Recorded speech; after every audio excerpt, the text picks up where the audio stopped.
On today's episode, we're going to review what happened in day two for New Japan Pro Wrestling Summer Struggle in Sapporo with the IWGP Heavyweight Tag Team titles on the line between Dangerous Tekkers and, of course, the newly formed LIJ Tag Team, Naito and Sanada.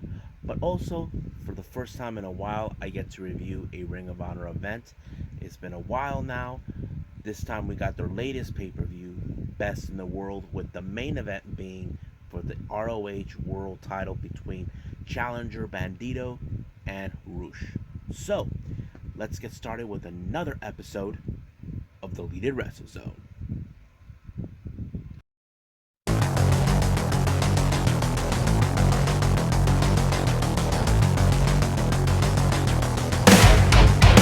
Are you ready? Get up, get up! Get up, get up! Get up, get up! Get up, get up! Get up, get up! Get up, get up!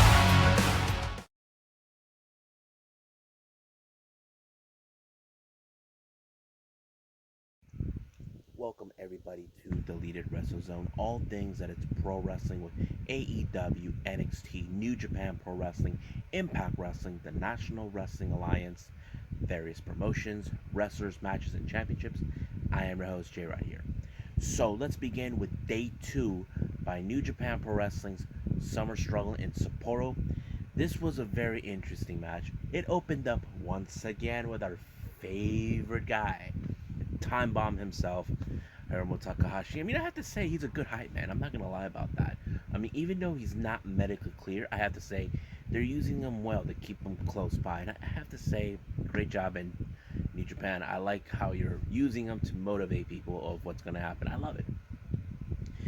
Now, the first match opened up with Yuya Uemura teaming with one half of Roppongi 3K show to take on Suzuki Gun members, their junior heavyweight tag teams, which is Kanemaru and Despy.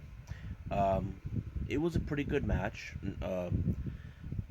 I have to say it was very interesting because, of course, we know that Yuya Uemura is learning and adapting, being a strong competitor. But however, with guys like Despy and Kanemaru, they're just simply too much, and you know how this match goes. So, apparently, Kanemaru and Despy took the victory on this one. Next match, we have a six-man tag team match. We got El Fantasma, Taiji Shimori, and Evil, along with the spoiler Dick Togo, taking on Rocky Romero, Ryusuke Taguchi, and Tomohiro Ishii. Now, majority of this time of the match, Ishii was mostly been focusing on Evil this entire time, while Rocky and Taguchi were dealing with Ishimori and El Fantasma, and I have to say it was a pretty good match. But however, the way the match ended was surprisingly, it was Rocky Romero who pinned El Fantasma, and this means that he and Taguchi, also known as the Mega Coaches, are going to set up for a IWGP Junior Heavyweight Tag Team title, and I have to say, I would love to see these guys win these titles because this is not the first time we've seen them. But of course, Ishimori and El Fantasma were not having it, but it's the matchmaker's decision, despite the fact they say no. But I have to say, this was the last thing that El Fantasma and Ishimori did not want. Is for them, for anybody to pin them, but it did happen. So I can't wait to see it. Now, the next match, we have Bullet Club members Yujiro Takahashi and Kenta taking on Yuji Yota Tsuji and Hiroshi Tanahashi. Now, this feud between both Tanahashi and Kenta began to escalate a little bit more. However, they had to force Tanahashi to watch him how he destroyed Tsuji. As you know, Tsuji has been a big fan and a very big, strong supporter of Tanahashi. So Kenta is like trying to prove that he's worshiping a false idol. So that's kind of like the storyline they're saying. I mean, it's the same thing that the Great Khan did with Tsuji, like saying that Tanahashi is all that he is done for. So basically, it doesn't matter what Tsuji thinks what other things about Tanahashi, but he will always stand by his side. But however, they did not win the match, all thanks to Kenta. No, to my bad. Mostly was from Yujiro for this. The next match we have the United Empire, Great Khan and Jeff Cobb taking on Chaos, Yo and Kaguchika Okada. Now, once again, we're still seeing a build up now. I don't know if this is a match between Okada and Jeff Cobb because we do know recently we've been seeing that we were supposed to see um, what's his name Will Ospreay try to right a wrong that took place in this year's Wrestle Kingdom, but it did not happen due to the fact that it's going to take a while. But I'm not sure if they're building up the story where Jeff Cobb is going to finish off what Will Ospreay started. But that could be a very interesting storyline to build. But however, once again, Cobb picked up the victory when he put Yo in the Tour of the Islands, and good night, Irene. Next match, we have Master Wato taking on Shingo Takagi. This was a very interesting match. You have a junior heavyweight contender facing off a heavyweight contender. Normally we have one of those traditional matches where it happens like every once a year, but this time it didn't happen that way. I have to say Master Wato really put up a good match, but however it was Takagi who actually won the match and made Kota Ibushi watch. Now, as you know, Bushi is still out.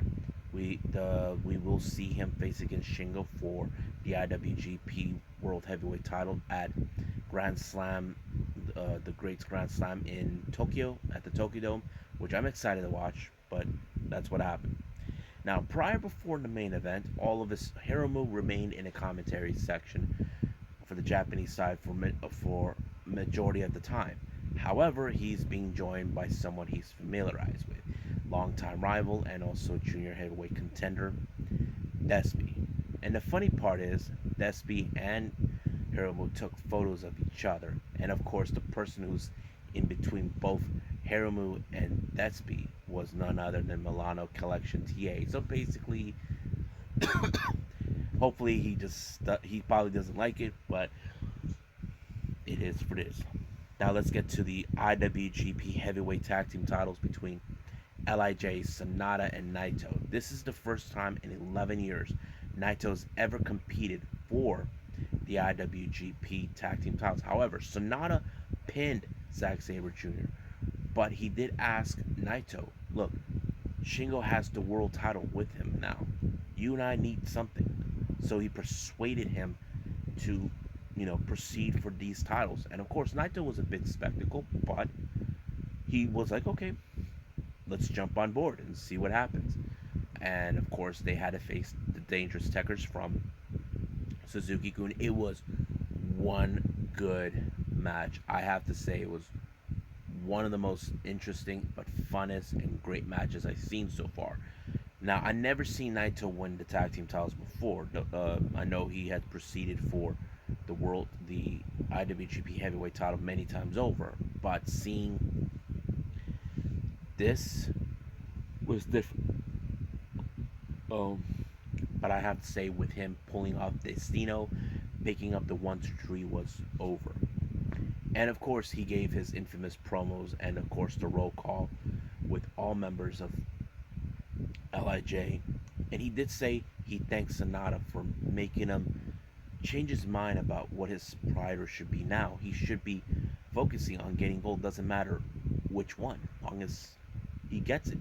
And I think that played out pretty well. Now, in the back when they were about to do those post-match interviews, they were approached by none other than Dangerous Tekkers, who will not take this loss very likely, and they demanded a rematch. So they're down with it, but of course that's going to happen because Dangerous Tekkers believe that they are the true tag team that came to purify the division because it was a mess.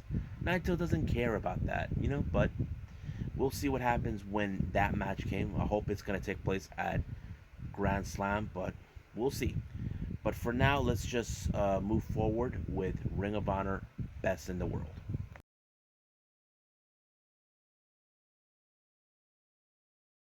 Okay, So the last thing I'm going to review is Ring of Honor Best in the World. There's a lot of great things that took place. Now I know I haven't been reviewing a lot of the Ring of Honor events. I think because there were certain things I didn't, but this one I had to review it because there were a lot of implications in this event with titles and everything else. Now let's go with the opening match. We have TJP teaming up with the Mecca Brian Johnson to take on them boys, the Briscoes, Jay and Mark. I have to say it was a very interesting. Now I did like how Brian Johnson stood up against the Briscoes. He's not afraid of them boys because he can step up with guys like them. But however, when it comes to legends like the Briscoes, you know for a fact the Briscoes are going to win their matches. That's how they've been. They've been not only as a dominant team, also dominant as singles competitors in certain aspects. But it's great to see how this match went. And of course, the Briscoes won by using that one move, like a power driver or something. I don't know. But it was good. Now, the next match, we have Flip Gordon taking on EC3. Now, EC3 has hired the mercenary Flip many times over, but EC3 has always been, is now becoming a much of an honorable person, unlike Flip, who's been crossing the line. So this match became like that point, like Flip doesn't give a damn about honor. The match was so intense, even Flip had to find weak spots on EC3, like his knees, anywhere in his body that could be vulnerable. But however, EC3 did not let him win, and he actually pulled off a really good victory and had Flip down for with the count with the 1, 2, 3, and that was over. But once again, EC3 wanted to shake his hand. Flip Gordon slapped him twice, and then until he finally spit in his face. EC3 may not like that, but however, we don't know if their feud will continue. I probably will see what happens then. Now, the next match, this is for the Ring of Honor 6-man tag team titles between Dak Draper, Eli Ism, and of course Dalton Castle against Shane Taylor Promotions, Shane Taylor, Moses, and Khan. The match was pretty interesting, but however, this was a very unusual teaming between Castle, Draper, and Ism because they kind of like are a last minute team. But certain points of the match, Castle and Eli were fighting, like not beating each other, like mostly verbally fighting about who's going to take the glory or who's going to do what. And that kind of cost them the opportunity of the tag team titles. And Shane Taylor and the rest of the Shane Taylor Promotions won the match. So basically, they lost big time in a bad way. Next match, we have the last man standing match between Silas Young and Josh Woods. Now, this is a match between former mentor and former student I have to say, this match was so intense and brutal, using whatever means necessary to ensure one of them stays down out of the account. I was like thinking this is probably going to end up with Silas Young, but somehow Josh Woods was able to withstand whatever Silas Young put at him, and of course it was Josh Woods who won the match with him being the last man standing. I was like, wow, great match. Now, there was an interview earlier that they made with Matt Taven in the first stop in the hour one. He signed a contract to face against Vincent, but he was viciously attacked by his little posse of Bateman and Vita and this other dude. I forgot his name. But basically, this is a match that he wanted, and now it's going to be very interesting to see. The next match, we have the battles of two leaders. We have on one side Brody King, the leader of Violence Unlimited, taking on the leader of the Foundation, Jay Lethal. It was a very interesting match. I have to say, Jay Lethal really put up a good fight. But however, a guy like Brody King, who's a monster, that is a guy you don't want to be around with. But this guy can pull off a great victory. He even powerbombed him a few times to ensure he stays down for the 1, 2, 3, and that is Goodnight Irene, and that's a good match to watch. Now the next match is for the Ring of Honor Pure Championship between Mike Bennett and Jonathan Gresham. I have to say, what of a great performance by Mike Bennett on this one. I have to say, even though as a challenger, he immediately stood his ground against a guy like Jonathan Gresham. Like, I was thinking in the back of my mind that Mike Bennett could win this one, but it didn't. Jonathan Gresham remained as champion, but he did gain respect, with Mike Bennett, that he can actually hang with the pure division, and that is something awesome. I have to say, Mike Bennett really pulled off a great performance in this match, and I have to say it was unbelievably good. Next match is for the World Television title between Dragon Lee and Tony Deppen. This match was more of the battle of who is the total badass. Of course, we have Tony Deppen, who is nuts, and then Dragon Lee, we all know him as the younger brother of Rush of the LFI, La Facción Ingobernable. However, Bestia didn't do a thing. He didn't bother putting his hands on Tony Deppen. Kenny King did provide it with a distraction, which what he did, and of course it did allow for certain times where Dragon Lee was able to pull off his infamous mover, the Inflamer or whatever he calls it, and bam, it's over. He won the match and regained the television title. Now keep in mind, he never lost it. He was injured, and Kenny King had it defended on his behalf. Next match is for the World Tag Team titles. We had Violence Unlimited, Chris Dickinson, Homicide taking on the Foundation, Gresham and Rhett Titus. Now, originally it was supposed to be Tracy Williams, but Tracy Williams was not medically cleared. He got into a car accident. Jay Lethal couldn't do it. He was still injured from his match against Brody King. So he had Jonathan Gresham to fill in the grab, despite the fact that he actually was in the match. It was a pretty good match, but they brought out the toys, the ladders, the buckets, trash cans, whatever they needed. But however, it was a really good match until Chris Dickinson did a little version of the Razor's Edge on top of the turnbuckle and had Titus land on the tables. And 1, 2, 3, we got brand new Ring of Honor Tag Team Champions. Now, regarding of what's going on, Maria Kanellis, who is Mike Bennett's wife, has announced the unveilment of the brand new Ring of Honor Women's title. They are going to commence the beginning of a brand new tournament, and they just mentioned that they crossed off Vita, from who hangs out with Vincent, because she refused to play by the rules. And they replaced her with someone I did not expect, but I have to say I'm happy to see her, that she is with the company. I have to say it's Chelsea Green. That is something I did not expect, but however, apparently she's not medically cleared in Baltimore whatsoever. And I'm like, damn, that sucks. I mean, they should put her back already, but it is what it is. But we'll see what happens. Now we get to the main event, which is the Ring of Honor World Title between Bandito, our challenger, and Rush, the champion. I have to say, this match was so intensified. It was so good. Rush was an animal who were never allowed to lose a title against a guy like Bandito. Two guys. Now, no one didn't notice until later it was brought. These are two wrestlers who are from Mexico competing for an American title, and that is something we don't see that much. I mean, we've seen that down in Mexican promotions, but here, that is something we don't see that much, but it's really good.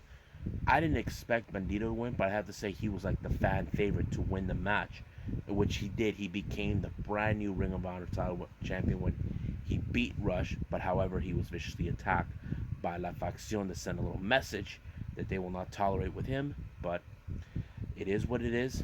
But we'll see what happens with Bandito and see how much forward he can bring out to be Ring of Honor's top guy now as the world champion, and now he will have people gunning for him as the champion, and it's only a matter of time, but we'll see what's gonna go down in Ring of Honor.